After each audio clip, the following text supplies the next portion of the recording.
مثلا یہ کسی نے کیا کہ 12 ربیع الاول نبی کریم صلی اللہ علیہ وسلم کی تاریخ وفات بھی لکھی گئی ہے کہ تاریخ وفات 12 ربیع الاول ہے، تو جب نبی کریم صلی اللہ علیہ وسلم اس تاریخ میں وصال فرما گئے تھے تو خوشی منانی چاہیے یا اس پہ اظہار غم منانا چاہیے؟ اس کا جواب یہ ہے کہ بالفرض، ویسے تو اس میں اختلاف ہے کہ نبی کریم صلی اللہ علیہ وسلم کا وصال 12 تاریخ کو ہوا تھا کہ نہیں ہوا تھا، یہ تاریخ کی بات ہے اور اس میں علماء کا اختلاف بھی موجود ہے، اور فرض کر لیں کہ ہم مان لیتے ہیں کہ یہ 12 ربیع الاول ہی نبی کریم صلی اللہ علیہ وسلم کی تاریخ وفات ہے۔ لیکن ہم جب شریعت کی تعلیم کو دیکھتے ہیں، نبی کریم صلی اللہ علیہ وسلم کے پیغامات کو دیکھتے ہیں، احادیث مبارکہ پہ نظر ڈالتے ہیں، تو ہمیں اس کا جواب یہ حاصل ہوتا ہے کہ جس دن کسی کی وفات ہوئی، اگر اس وفات کو 3 دن سے زیادہ گزر چکے ہوں تو اظہار افسوس منع ہے۔ بخاری کی روایت رحمت کونین صلی اللہ علیہ وسلم نے ارشاد فرمایا کہ کسی عورت کے لیے حلال نہیں، جائز نہیں کہ وہ کسی کی بھی موت پر 3 دن سے زیادہ سوگ منائے۔ ہاں، وہ شوہر کی موت پر 4 ماہ 10 دن سوگ منائے گی۔ تو یہ ویسے تو عورتوں کے بارے میں، لیکن مطلقاً علماء نے فرمایا کہ یہ پیغام ہر ایک کے لیے ہے کہ 3 دن گزر جائیں تو پھر کسی کا سوگ نہیں منایا جائے گا۔ لہذا معلوم ہوا کہ سوگ منانا تو نبی کریم صلی اللہ علیہ وسلم نے منع فرما دیا۔ اب سوال یہ پیدا ہوتا ہے کہ کیا 12 ربیع الاول کو خوشی منانا جبکہ وہ تاریخ وفات بھی ہو، یہ جائز ہے؟ تو اس کا ثبوت بھی حدیث سے موجود ہے کہ جی ہاں، یہ بالکل جائز ہے۔ نبی کریم صلی اللہ علیہ وسلم نے ارشاد فرمایا کہ جمعے کا دن وہ دن ہے کہ جس میں اللہ تبارک و تعالی نے آدم علیہ السلام کو پیدا فرمایا اور اسی دن آپ کی وفات ہوئی۔ یہ دیکھیں، وفات کا ذکر کیا، اور اب دوسری حدیث میں نبی کریم صلی اللہ علیہ وسلم ارشاد فرما رہے ہیں کہ اللہ تعالیٰ نے جمعے کو مومنین کے لیے عید کا دن قرار دیا ہے۔ اب آپ اندازہ کر لیں کہ آدم علیہ السلام فوت ہو رہے ہیں، جس دن اللہ تعالیٰ اسے عید کا دن قرار دے رہا ہے، اور عید کے دن آپ کو پتہ ہے کہ خوشی کا اظہار ہے، عید کے دن خوشیاں لوٹ کے واپس آتی ہیں، اس لیے یہ عید عود سے نکلا ہے، بعض نے یہ کہا۔ تو خلاصہ کلام یہ ہوا، اب ان دونوں روایات کو ملا کر نتیجہ نکلا کہ اگر بالفعل 12 ربیع الاول نبی کریم صلی اللہ علیہ وسلم کی تاریخ وفات بھی ہوتی تو سوگ کی اجازت نہیں ہے۔ ہاں، چونکہ یہ آپ کی تاریخ پیدائش بھی ہے، اس میں بہت سارے علماء جمہور اس پر ہیں بلکہ کہ یہ 12 ربیع الاول تاریخ پیدائش ہے، بعض نے 9 ربیع الاول بھی لکھی ہے، لیکن 12 پہ جمہور ہیں۔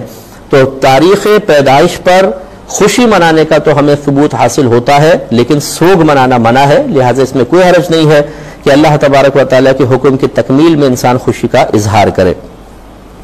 ایک وسوسہ یہ بھی پیدا ہو سکتا ہے کہ یہ ایک بدعت ہے کہ نبی کریم صلی اللہ علیہ وسلم نے نہ اس طرح کیا ہے، نہ اس کا حکم دیا، نہ صحابہ کرام علیہم رضوان نے سے کیا، نہ اس کا حکم دیا،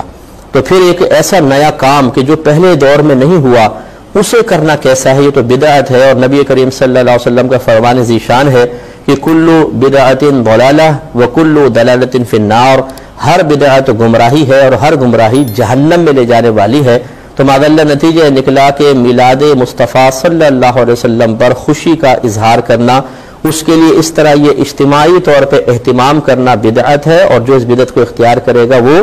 جہنم میں جائے گا۔ اس کا جواب یہ ہے کہ پہلے یہ فیصلہ کر لیا جائے کہ یہ کون سی بدعت ہے اجتماعی طور پہ۔ پہلے میں یوں آپ کو عرض کر دیتا ہوں کہ یہاں 2 چیزیں ہیں۔ ایک ہے کہ جو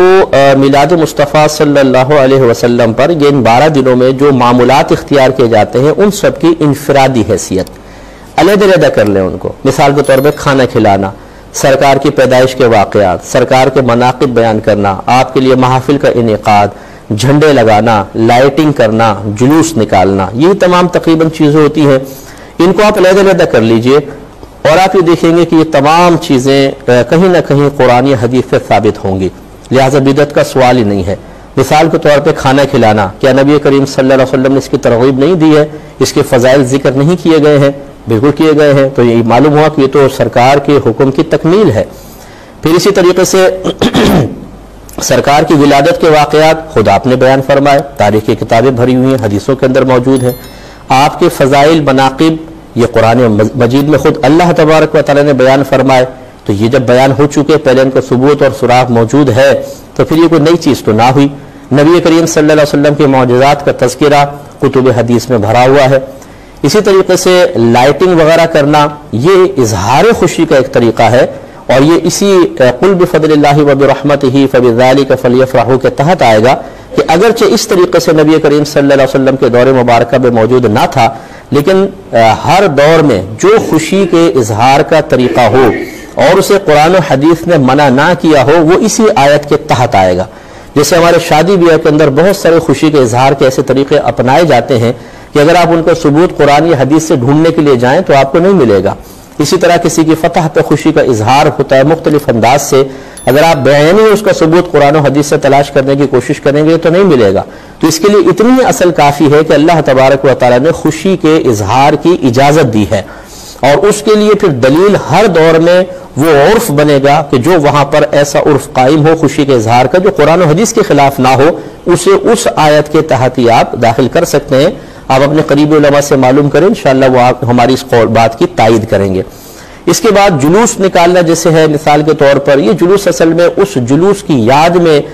نکالا جاتا ہے یا اس کی مشابہت اختیار کی جاتی ہے جو نبی کریم صلی اللہ علیہ وسلم نے بعد ہجرت مکہ المکرمہ سے مدینہ منورہ آتے ہوئے جب ایک جلوس کی شکل میں آپ مدینہ میں داخل ہوئے تھے تو جو ایک حیات اس وقت قائم ہوئی تھی، اس حیات کو قائم کرنے کی مسلمان کوشش کرتے ہیں۔